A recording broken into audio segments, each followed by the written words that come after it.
And we bring to you some interesting information about a movie we just watched. Yep. We also read the story and discussed it on Poe Unplugged. And Jeanie, what would that be? That would be the Premature Burial with Corman. Yeah, Roger Corman directed. It's the only 1962 version. Yes, it's the only one that did not have Vincent Price as the lead actor. Correct. And the reason was Corman and the producers of AIP, American International Productions, had some kind of weird thing about flipping a coin. This was some interesting research that we did, and about who got paid for what specific things. Exactly. So basically Corman lost, and so instead of leaving that for AIP, he took it and did it on his own. Yep. And he couldn't afford Vincent Price, and so he had to hire Ray Milland. Yeah, which is not a bad thing because Ray Milland has his moments. I have been a fan of his on certain things, but he just didn't have the right stuff, for lack of a way of saying it. Yeah, well, like we talked about, you could tell it was written for Price. Exactly. It is definitely a story that was written and made for Price and his acting ability and his characterization his style. And all that. Not that Ray didn't try to do a very good job. Absolutely. However, like Carmen and I were discussing, and I was saying that if it hadn't been for the special effects, the music, and just the whole ambiance of the movie, it would have felt completely flat because those characters just weren't memorable, in my opinion. No, and Hazel Court was also in Mask of the Red Death, and she did a very good job, and she plays a more of a villain-like character. Yes. She does it very well because she was also in a Twilight Zone episode, one of the last episodes in the last season of Twilight Zone. Right. I mean, and they had their moments. I mean, there were some interesting aspects to it, but I think it was the actual story itself that made most of the difference than it was the actual characters telling the story. Yeah, and some of the things I found that I read about was that, the only thing that Corman took from Poe's story was the title, but I totally disagree with that. And because I really think in the Premature Burial, the story of that Poe starts, when he's talking about all the different people who were buried alive that came back and some that didn't come back. I believe it was Victorine and Rennell. And Rennell treated Victorine not too kindly, and it really reminded me of Guy, Ray Milland's character, how he treated Emily, Hazel Court's character, once they were married, and he became obsessed with death and being buried alive. Yes, I mean, the tendency of it also is that it seemed to be where you felt sad on her behalf because you felt like she was the victim, but in all actuality, Ray was the victim. Guy was the one that was being abused and being driven crazy. But the way that Corman and the way it was written, you really just wanted to say, well, there's no way that she could have had anything to do with this. There's no way that she would do something so horrible or so, out there, because she played that character very well. Yeah. She played the victim. Let's just say she played the victim perfectly. She did, and she covered it up and just masked herself. Exactly. And the one thing is the sister. I really liked how he built the sister in there because at the very it was beginning, a red herring. Yeah, the very beginning, you're automatically being pulled to where there's a female that's going to be the antagonist. Right. Sorry. Yeah. The antagonist of this. So, but all of a sudden, halfway through, you're like, wait a minute. Is it really her? Mm-hmm. Because she seems to really love her brother. Right. So it keeps you guessing on that end. Yeah, But this is where I think the use of the music, the use of, the special effects and the ambiance of the story. The whole setting, the cemetery was very prevalent. Yes. The vault or the mausoleum, the crypt, whichever you want to call it, that he had built to prepare for not being buried alive. And that's another nugget from the story that Corman pulled out, because Poe describes the securities of not being buried alive very well and very vivid, and Corman puts that into the crypt that Guy built for himself. And he ends up technically, and this is the one thing that I liked about the movie, that, it was very much a stray from the actual story that Poe wrote, but he still kept some of the good nuggets about it. Yeah. Like the horror of the thought of being buried alive. But the one thing that I enjoyed most about the movie is that Guy could not get past that he was actually interning himself already in the mausoleum. So he technically had already buried himself alive. Yes. Because he was so afraid of being buried alive. Yeah, and Emily pointed that out multiple times, trying to get him to come out of it, even though we don't want to give too many spoilers away. But in the book, in the story that Poe wrote, he has the dream sequence, towards the end with the narrator and what they go through. And the narrator ends up realizing he was too obsessed and gave up all of the things about death. Yes. So to basically be able to live. Yes. And the one thing is that Guy in the movie, he does become extremely obsessed with everything. And I love how Corman did bring in the scientific aspects of it. Yes. Using the going back to Words with a Mummy, where they tried to revive the mummy using electrical shocks, galvanic battery. Yeah, and then Guy actually was trying to revive a frog using the same thing. Yes. So I thought, Corman's also bringing in other pieces to this. And I like that idea, but in the essence of it all, now I really liked it when he used the dynamite. He brought it. Yeah. I'm like, all right, well, if you're going to be buried alive, blow your way out. But yeah. Well, and Corman gave Guy that dream sequence as well, and Poe had the dream sequence at the end of the story. And so again, when you really read with a purpose stories that are created by these authors, and then really watch the movie with purpose when you're trying to compare the two, there's more in it than I think a lot of people have given credit for. Exactly. And another thing is, Corman also loves to transpose all different types of Poe's story. Yes. Sorry, no, transpose. Yes.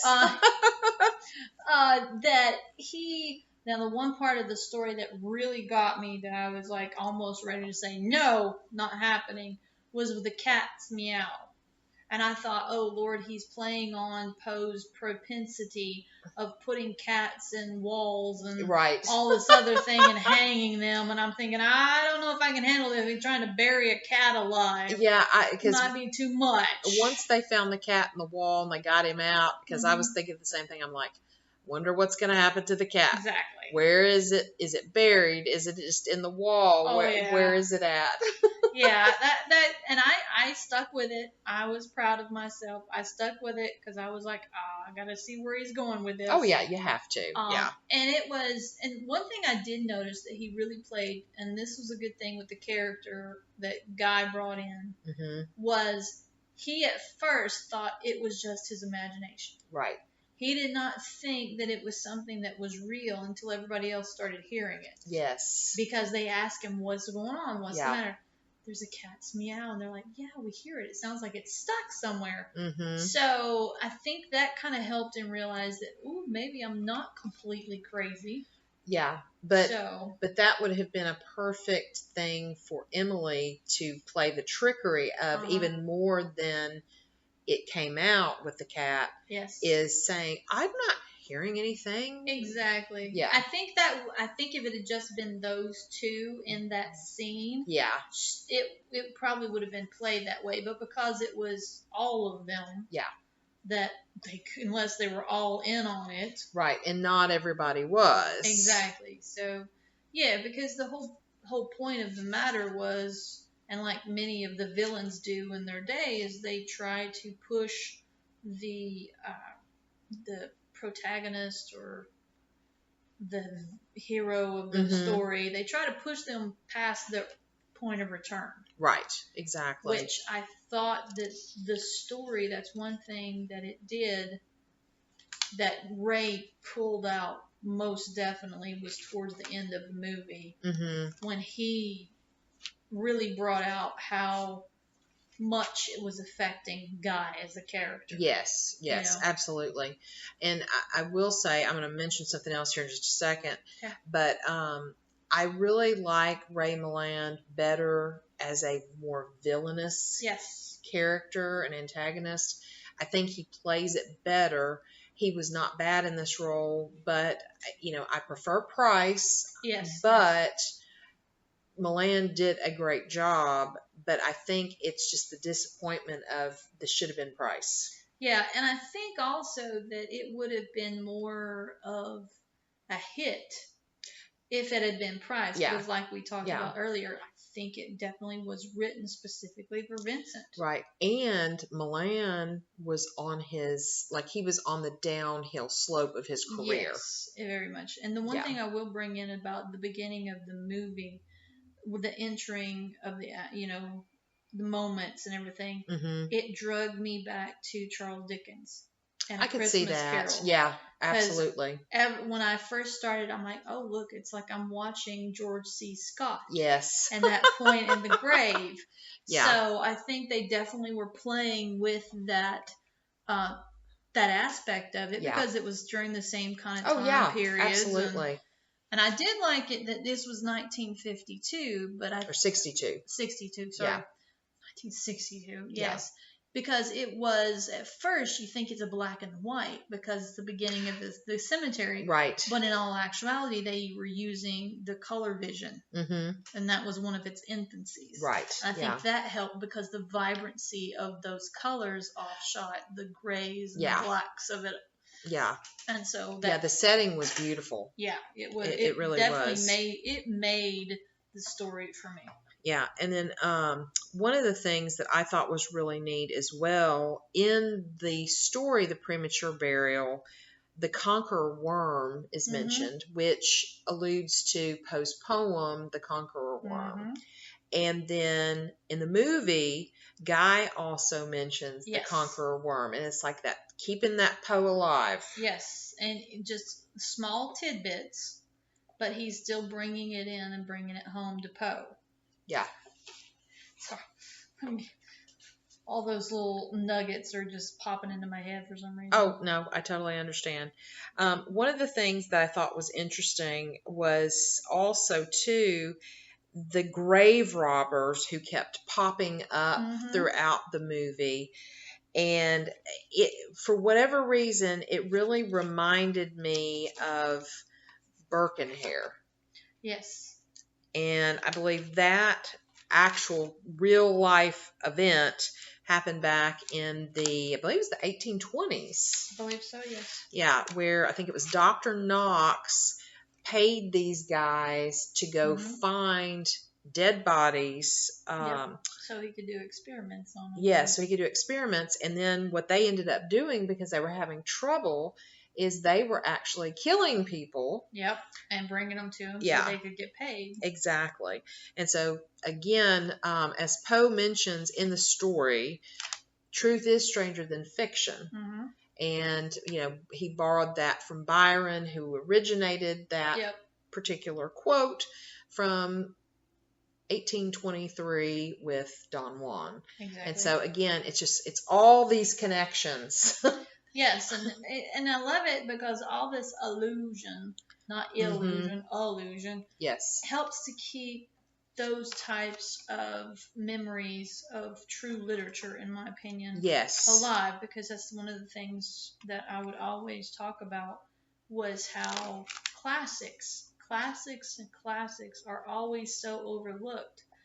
And especially in the younger generation, and coming across those that want to teach literature but have not read literature, and it's like you can't teach literature unless you have at least some knowledge of some classics. Yes, because absolutely. You have to know how the written word and the story begins. Yes, and you also have to have background content knowledge, and that's one of the things that with a story that we're reading right now in my class, it's a story that was written in 1978, and it uses an old term for someone who is mentally challenged, and he uses it twice in the story. And so the kids don't want to read the word because it is politically incorrect now, and it's not a medical term. Like they retired that term. Right, it's not medically. In the DS5. Right. And so, and I always tell my kids, if there's something you don't feel comfortable reading, just skip it. It's fine. Or just replace it with mentally challenged or something else that's acceptable. But what we did after we got through that paragraph is I explained the context. And so lots of these things, like you were saying, it's like you have to have that context of the time. No, things weren't necessarily the right way, but that's what the times were. We can't change that. Exactly. We can only learn from it and go forward. Yeah, like the whole tragedy, the tragedy was created in the Greek times, but it was told with a chorus, it was singing, and it was all about the tragedy. But not many people understand that that's the way life was at that time period. Right. And it very much fit. And then like with Poe and Byron and all the rest of them, they were reacting to that time.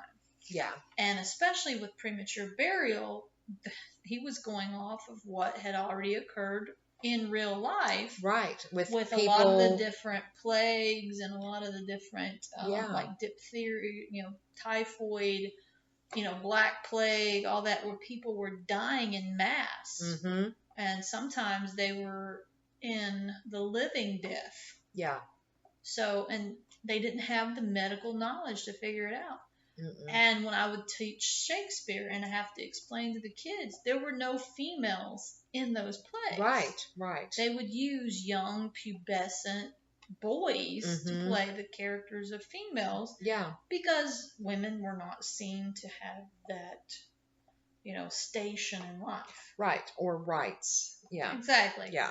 So, and that's one of the things that makes most of these stories even more, prominent, is you need to have that background knowledge. Yes, absolutely. And, I think the things that Corman pulled out of Poe's story all fit nicely with the movie. Now, especially with, when Guy, Milland's character, was going through all the things, showing them his securities, as Poe would call it, and his safety coffin, which was what they would try to sell to people in real life during that time frame. They would put a hole in it. That was, and so mirror, I mean the accuracy of keeping the historic preservation of that, it was great.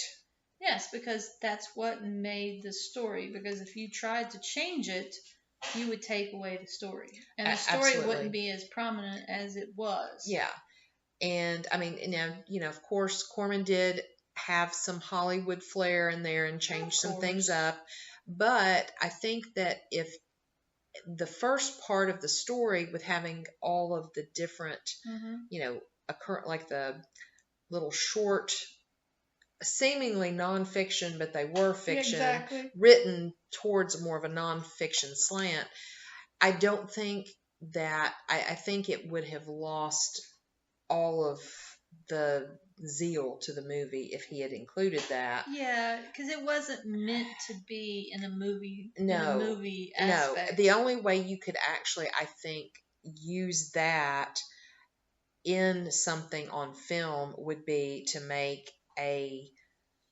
TV show where each one of those was a different episode. Yes. And then the narrator's part could also be an episode, so it would be like a short anthology. And it's pretty much maybe we're hinting at someone to create this for us. Well, I mean, if you think about it, American Horror Story has some into it. Yeah. Because every episode was built around something like that. Yeah. And like Lord Byron said, truth is stranger than fiction. Yeah, absolutely. So you pull in that aspect of it, and people are like, what in the world? Yeah. And especially when it has to do with mortality. Oh, yeah. Mortality is the one big fear in everyone's life. Oh, absolutely. And Poe, definitely had the fear of being buried alive, which is called tapophobia, which I thought was a really interesting term. Yeah, it's weird where they come up with these names for phobias, but it goes back to either the Greek or the Latin base words that they've created them from. Right. So that's just phenomenal when you think about it. And he was able to write about something that was his fear. Mm-hmm. And that would just freak me out. Well, I'm like, and really? And he wrote this story in 1844, which was 5 years before he died. Yeah. Now, he's got other elements, obviously, throughout all of his short stories. Right. Not all of them, but many of his short stories of the premature burials. Right. But, this one is very strong. Yeah, and actually, if you think about it, him having tapophobia, it makes perfect sense when you look at his different stories. Yeah. Like, walling up people. Yeah, Fall of the House of Usher. And Cask of Amontillado. Yeah. And Black Cat. Yep. You got all that. Exactly. But I will say, in Corman's movie, the very end, and yes, I know they added that with the Hollywood flair. Yes. But that to me is where Ray truly shined. Yes, I agree. As his character. Yes. The end was a very fitting end. Yeah, and where in all actuality at the end you literally felt sorry for everybody. Yeah. Oh yeah. There was no true good or bad. It was just everybody this was felt a bad. Greek or Shakespearean tragedy. Right. And it fit that bill totally. Yeah, and Corman nailed it. And, I really wish he could have made more movies than he did. Yes. Now, I will say that the one person that I started not liking at the beginning of the film was the one I was truly behind at the end. And who was that? And that was the sister. I agree with you. Yeah. And it kind of changed when you realized she wasn't behind some things. Yeah. And it truly. And yes, we're giving spoilers. Sorry. Yeah. It truly got to the nature of what she was she was the true tragic person in this whole thing. Yeah. That she had lost more than anybody else in the whole film. Absolutely. And that was the one person that I was like, you started out to where you're like, you're not sure if she's the antagonist in this, Mm-hmm. but then you get to the point to where, wait a minute, huh? What's her real role? Yeah, what is she really up to in this? Yeah. So by the end, you're going, I really feel for her. Yeah. And I think Corman did a really good job in that aspect of it, because to me that felt very Poe-esque. Yeah, and one other character that we haven't mentioned was the doctor. Well, there were two doctors, but the older doctor who played Emily's father was played by Alan Napier, who was Alfred in Batman. So you have, and I mean that one was really cool, because the moment you see him, you're going, oh, "Where's the Caped Crusader?" Yes, it's Alfred. It's Alfred. It's like, oh, wait a minute, well, this is the wrong movie. Yeah, darn. And then the younger doctor, his last name was Ney. I don't remember his first name. Yes. He was I hate to say, kind of a forgettable character. He think played he a was role. Meant to be that. Yeah, I do too. But I mean, because to me, the grave robbers, as weird as they were, you know, they just kept popping up. They were more memorable. Memorable than, you know, the young guy. Now, the one thing I will say about the young guy and his character and the actor himself, he to me actually was the most believable. Yeah. Out of the whole cast. Yeah. Like I said, up until the end with the guy, you know, with Ray, then he became believable. Yeah. But the young doctor was the one true character that I felt was in the role. Yeah. Yeah. Whereas absolutely. all the rest of them, I didn't get it. Yeah. I don't know how I'd rate the movie. Again, we'll have to maybe do an episode where we rate all of the Corman movies. I didn't hate it. I didn't love it, but I liked it. And I think part of it is just my love for Poe. Yeah. And it's a good story. But I do love Ray Milland. So. Well, and I guess part of my thing is I liked it. I didn't love it. It wasn't memorable. I won't, you know, it's not something I want to go back and watch again. Right, exactly, yeah. But I think the one true reason that I liked it is because it fits with the time period and the movies that I do love in that era. Yeah, oh, absolutely. You know, I mean, those, you know, in the 50s and the 60s with the black and white and all those types of movies. And like I said with the beginning, and I'm thinking, you know, giving me the allusion to Christmas Carol with George C. Scott. Yeah. You know, I liked it because of that. Yeah, I agree. So it's very middle ground to me. Yeah. Yes, it's a Corman film. Yes, I like Ray Milland, but it's not a Vincent Price movie. Yeah, I agree. And this movie can be found on Tubi for free, which is kind of cool. And also on the Roku channel. Yes, for free. So if you have Roku, if you have Tubi. If Tubi is a streaming channel, you can get it for free. Yep. And you can find it, and it's definitely a worth watching once. Mm-hmm. And and I believe on YouTube there are some people that read the story aloud if you would rather listen to it than read it. Yeah, the dramatic readings, there's quite a few people on YouTube that do that. So So that pretty much is our wrap up of the Premature Burial. Yeah. And we hope you enjoyed, and we will see you next time. And so for that, we are Poe out.